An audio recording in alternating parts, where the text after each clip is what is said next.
এই দেশ, এই শাসন ব্যবস্থা, এই ফ্যাসিবাদী শাসন ব্যবস্থা থেকে কিন্তু কোন দল মুক্ত করে নাই, এদেশের ছাত্র জনতা মুক্ত করেছে। এই দেশের ছাত্র জনতা যেটা চাইবে এদেশে সেটাই হবে। কোন সাদাবাজি, কোন আপনার সাথে কেউ অন্যায় করতে আসবে, আপনার পাশের দোকান কেউ একজন বন্ধ করতে আসবে, তখন আপনারা আশপাশে সবাই মিলে দাঁড়ায় তাকে তাড়া দিবেন। আসসালামু আলাইকুম। সবাই কি শুনতে পাচ্ছেন? আপনারা, আমি হচ্ছি একজন ছাত্র মানুষ, আপনাদেরই সন্তান, আপনাদেরই ভাই। আমরা হচ্ছি এই দেশের ফ্যাসিবাদকে শেষ করার জন্য জীবন বাজি রেখে লড়াই করেছি, যেমন লড়াই করেছে আমাদের রিজভিটাই। আল্লাহ ওনাকে শহীদ হিসেবে কবুল করেছেন, আমাদের এলাকাকে গর্বিত করেছেন। আমাদের এলাকার সবচাইতে বড় গর্ব হচ্ছে শহীদ রিজভিটাই। ওনার নখের যোগ্য আমি না। যদি আল্লাহ যদি আমাকে শহীদ হিসেবে কবুল করত, হয়তো আমি সেই পর্যায়ে যেতে পারতাম। আর আমি এখানে এসেছি, আপনাদের কাউকেই জানাই নাই। আমি একদম গোপনীয়তার সাথে এখানে এসে শুধুমাত্র রিজভির কবরটা জিয়ারত করে ওনার বাবা মার সাথে দেখা করে যেতে চেয়েছিলাম। কিন্তু যেভাবে হোক আপনারা জেনে গিয়েছেন এবং আপনারা যেভাবে সবাই মিলে এখানে এসেছেন, আমি সত্যিই কৃতজ্ঞ। আপনাদের কাছে আমার কৃতজ্ঞতা ভাষা প্রকাশ করে আমি শেষ করতে পারবো না। ঠিক যেভাবে আপনারা এখানে এসেছেন, আমি চাই আমার পাশে দাঁড়ানোর জন্য আপনারা যেভাবে এসেছেন ঠিক সেভাবে রিজি ভাইয়ের ফ্যামিলির পাশে আপনারা দাঁড়াবেন। দাঁড়াবেন তো ঐক্যবদ্ধ ভাবে, দাঁড়াবেন তো ঐক্যবদ্ধ ভাবে। আপনারা জানান রিজি ভাইয়ের পরিবার, বাবা মা আরে দেখে না, আমরা এখানে যতজন আছি সবাই এখন রিজি ভাইয়ের বাবার একটা সন্তান। ঠিক আছে, ঠিক আছে। সে কোনো ভাবে হোক আমরা ওনাদের পাশে সবসময় দাঁড়াবো সবাই। এখন আশা হচ্ছে আমরা অনেক কষ্ট এখানে এসেছি, আপনাদের সাথে সাক্ষাৎ হয়ে গেছে।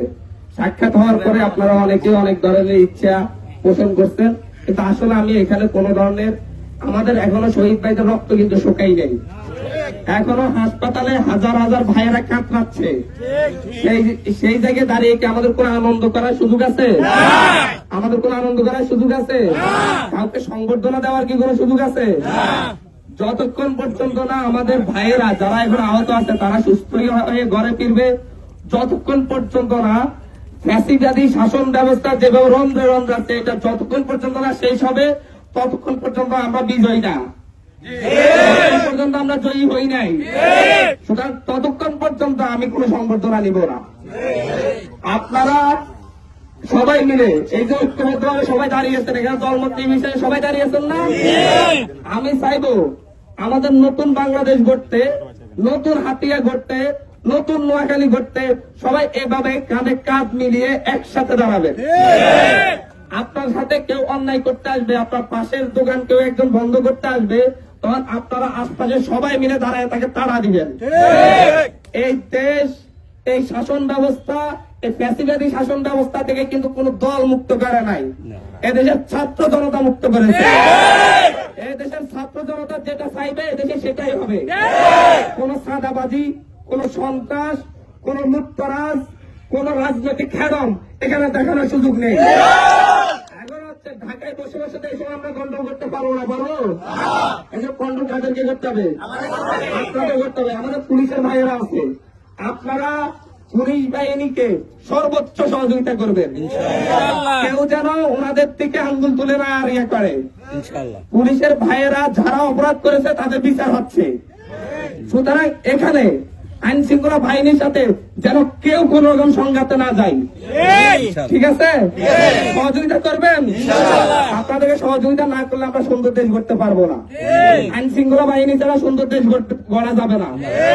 তো আপনাদের কাছে আমার একটাই বার্তা, আপনাদের এলাকায় যেখানে যারা আহত আছে তাদের পাশে দাঁড়ান, যারা শহীদ হয়েছে তাদের পাশে দাঁড়ান, যারা লুটতরাজ, চাঁদাবাজি, চাঁদাবাজি করতে আসবে, সন্ত্রাস করতে আসবে তাদেরকে প্রতিরোধ করুন। আইন শৃঙ্খলা বাহিনীর সহযোগিতা দিন, সামাজিক ন্যায় বিচার নিশ্চিত করুন। কেউ যেন 500 টাকা ঘুষ খেয়ে বিচার করতে না পারে। আপনাদেরকে আমি এখানে দাঁড়ায় বলতেছি, আপনারা যদি কাউকে 500 টাকা না দেন একজনও, তাহলে সে টাকা খেয়ে বিচার করতে পারবে না। সুতরাং আগে নিজেরা ঠিক হইতে হবে। মনস্তাত্ত্বিক ভাবে আমরা প্রত্যেকে এক একটা প্যাসিজম লালন করি। আগে মানসিক ভাবে আমরা সুস্থ হইতে হবে। আমরা মনের জায়গা থেকে বলতে হবে যে আমি কোনো অন্যায়কে প্রশ্রয় দিব না, অন্যায় করবো না, এবং সবাই ঐক্যবদ্ধ হবে সেটা প্রতিরোধ করব।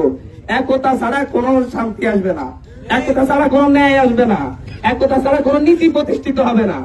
যতই বলি যে এরকম নেতাই আসুক, যে আসুক, এখানে দাঁড়িয়ে শুধু একটা কথাই বলবো, দল মত নির্বিশেষে অতীত ভুলে গিয়ে সামনে কিভাবে করবেন, কিভাবে সবাই মিলেমিশে থাকবেন, কিভাবে একজন আরেকজনের বিপদে গিয়ে দাঁড়াবেন, কিভাবে একসাথে ছাদাবাজকে প্রতিরোধ করবেন, কিভাবে একসাথে সন্ত্রাসকে প্রতিরোধ করবেন, সেই চিন্তাটা শুধু এখন মাথায় লালন করুন।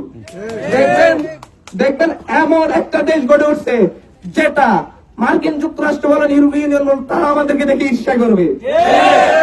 দেশ আমার, মাটি আমার, এলাকা আমার, আমাদের প্রত্যেকের নিজ নিজ জায়গা থেকে এটাকে গড়ে তুলতে হবে।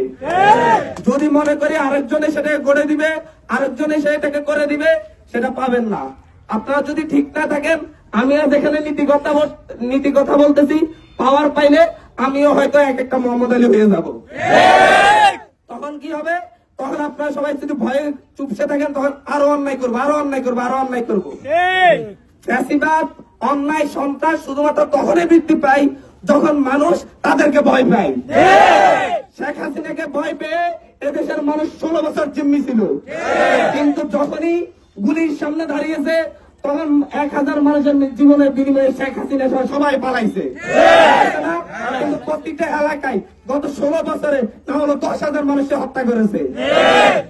ততদিনকে ঐক্যবদ্ধ দাঁড়ায় নাই। যখন ঐক্যবদ্ধ হবেন তখনই দেখবেন সবাই লেজ গুটিয়ে পালাবে।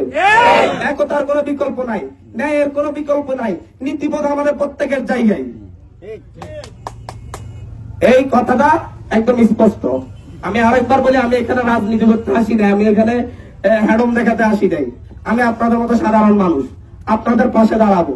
আপনারা নিজেরা নিজেদের পাশে দাঁড়ালে তবে আমি দাঁড়াবো, আর নয় আমি দাঁড়াবো না। যদি নিজেরা নিজেদের পাশে দাঁড়াতে না পারেন, নিজের বাড়ির পাশের মানুষের একজনের ঘরে আগুন দিচ্ছে, আপনি যদি প্রতিরোধ না করতে পারেন, আমি তাদের পাশে দাঁড়াবো না।